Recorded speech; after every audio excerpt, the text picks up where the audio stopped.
आपल्या शेतामध्ये शेणखताचा वापर कसा करावा? अनेक जण असं करतात की कुजलेलं शेणखत आहे ते डायरेक्ट फील्डमध्ये किंवा शेतामध्ये असं पसरून टाकतात.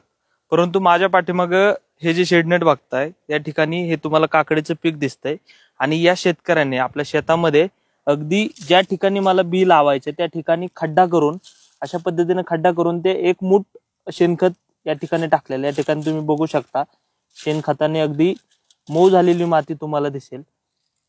शेणखताचे काही अवशेष सुद्धा या ठिकाणी दिसत आहेत आणि त्यांचं असं म्हणणं आहे की या ठिकाणी एक मुठभर शेणखत खड्डा करून टाकल्यामुळं जिथं बी मला लावायचंय त्या वेलवर्गीय पिकासाठी किंवा काकडीचं जे बियातून मूळ जे वाढणार आहे ते मूळ खूप कमी जागेमध्येच वाढतं, त्यामुळे त्या खताचा फायदा त्या मुळाला होणार आहे. त्यासोबतच ही मका सुद्धा तुम्हाला दिसते.